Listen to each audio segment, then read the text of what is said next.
हमारे पास आज जो गाइड है वो प्रोग्रामिंग की दुनिया के बिल्कुल दिल में उतरती है। ये सी प्रोग्रामिंग की बुनियाद के बारे में है और हम इसके दो सबसे जरूरी पिलर पर बात करेंगे, डेटा टाइप्स और ऑपरेटर्स। ये सुनने में बहुत टेक्निकल लगता है ना, लेकिन असल में ऐसा है नहीं। नहीं, बिल्कुल नहीं। इसे ऐसे समझिए जैसे हम किसी भाषा की ABCD और ग्रामर सीख रहे हैं।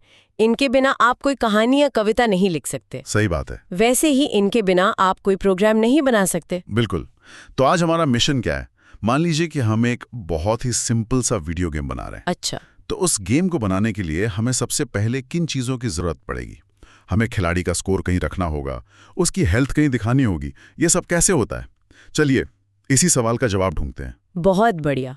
शुरुआत यहीं से होती है कि कंप्यूटर में जानकारी को रखा कैसे जाए, और यहीं पे हमारी कहानी का पहला हीरो आता है, डेटा टाइप्स। ठीक है, तो इसे खोल कर समझते हैं।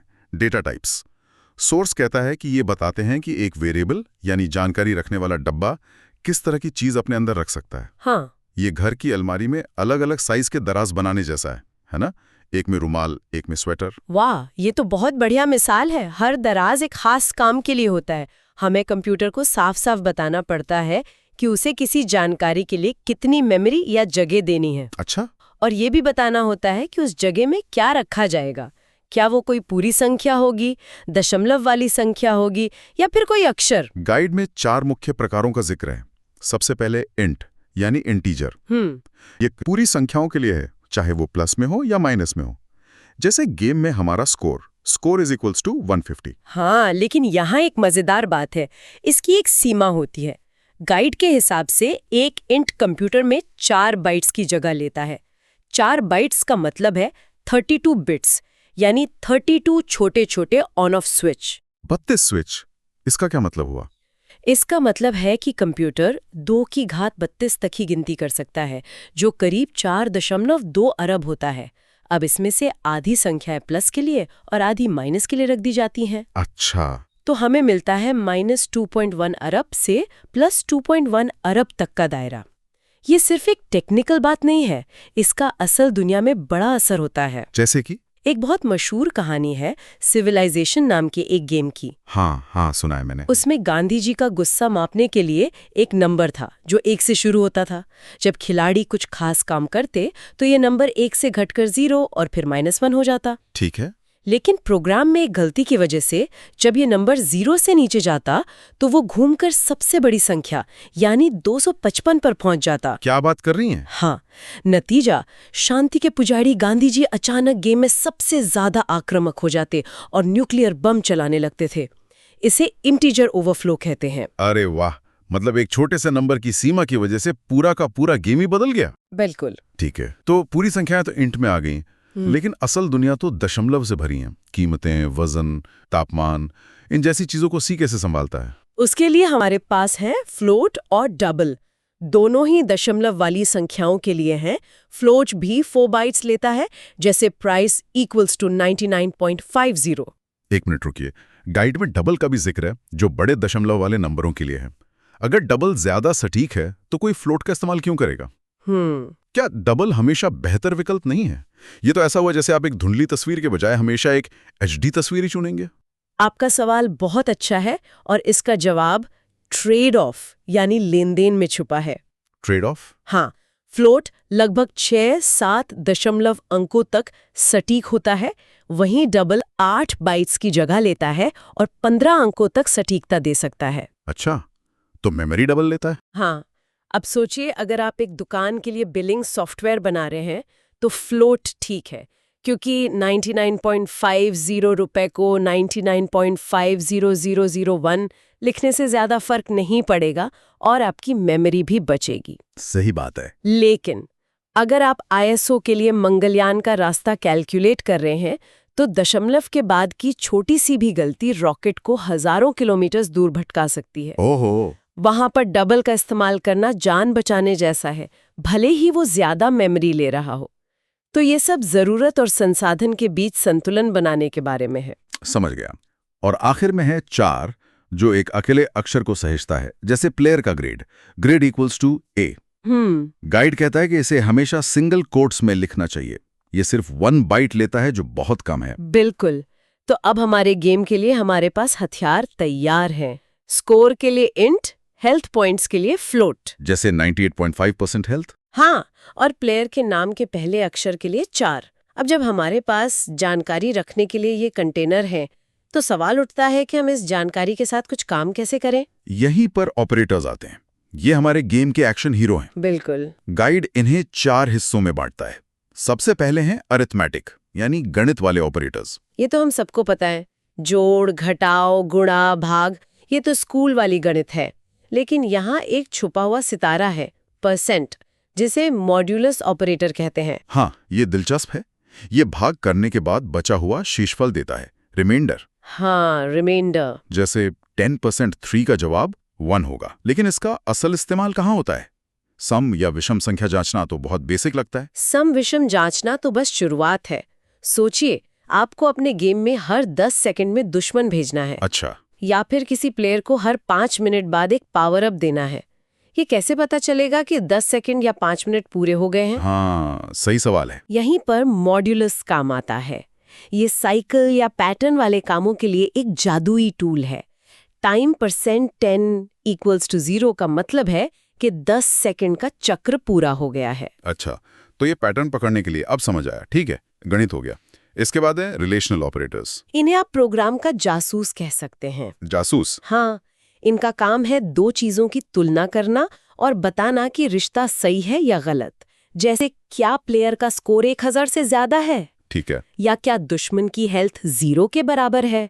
इसका जवाब हमेशा हाँ, ट्रू, जिसे C में 1 माना जाता है, या ना, फॉल्स, यानी 0 में होता है। तो डबल इक्वल टू मतलब बराबर है। इज नॉट इक्वल टू मतलब बराबर नहीं है, बड़ा है, छोटा है। ये सब प्रोग्राम को फैसले लेने में मदद करते हैं। अगर दुश्मन की हेल्थ 0 है तो उसे स्क्रीन से हटा दो। अगर स्कोर 1000 से ज्यादा है तो लेवल पार हो गया। एकदम सही। लेकिन जिंदगी में फैसले इतने सीधे नहीं होते हैं ना।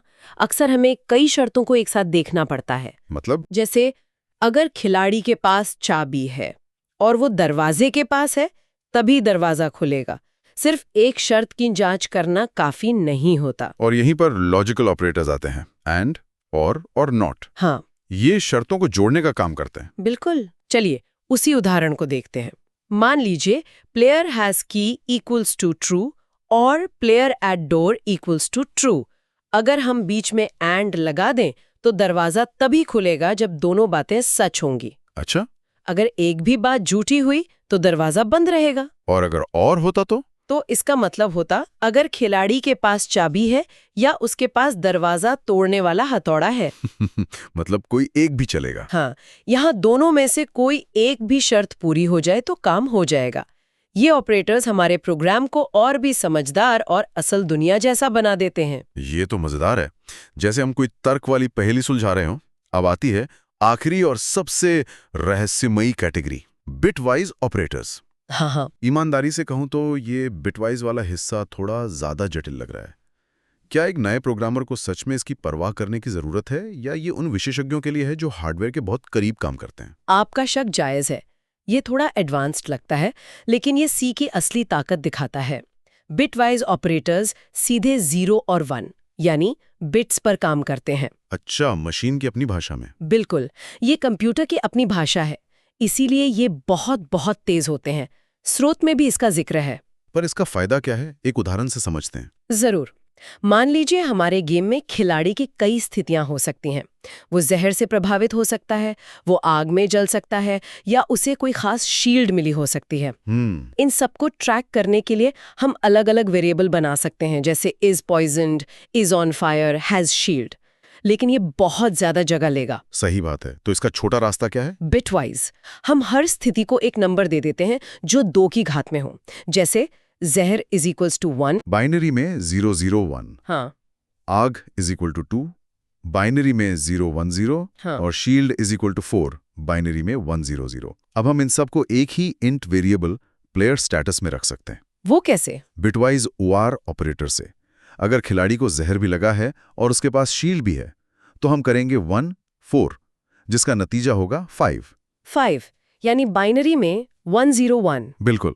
अब हमारा प्लेयर स्टेटस वेरिएबल 5 है। हमें बस एक नंबर से पता चल गया कि खिलाड़ी को जहर लगा है और उसके पास शील्ड भी है।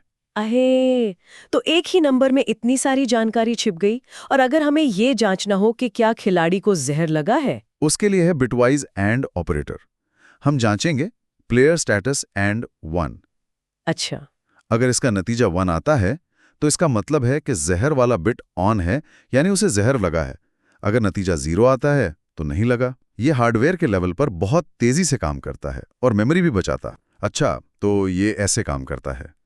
मुझे हमेशा आश्चर्य होता था कि कैसे गेम में एक ही नंबर का उपयोग खिलाड़ी के स्वास्थ्य, कवच और विशेष शक्तियों को नियंत्रित करने के लिए किया जाता है। अब समझ आया।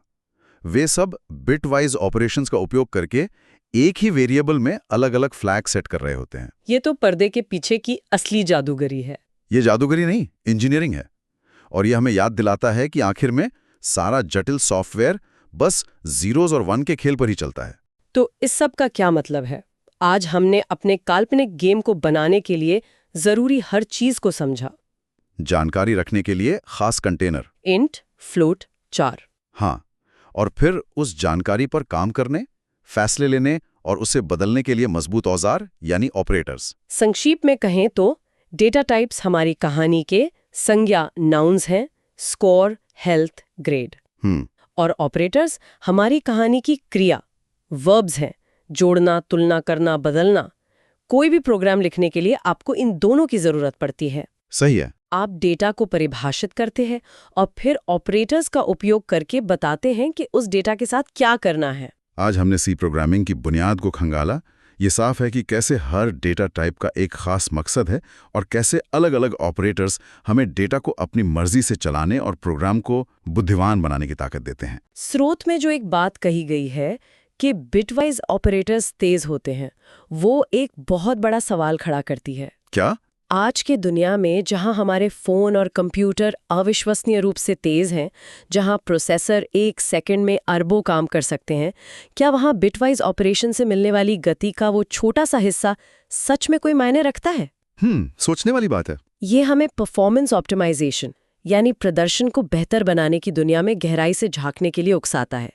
ये उन जगहों के बारे में सोचने पर मजबूर करता है, जैसे रोबोटिक्स या सैटेलाइट सिस्टम, जहां हर मिली सेकेंड कीमती होता है और जहां हार्डवेयर और सॉफ्टवेयर के बीच की रेखा धुंधली हो जाती।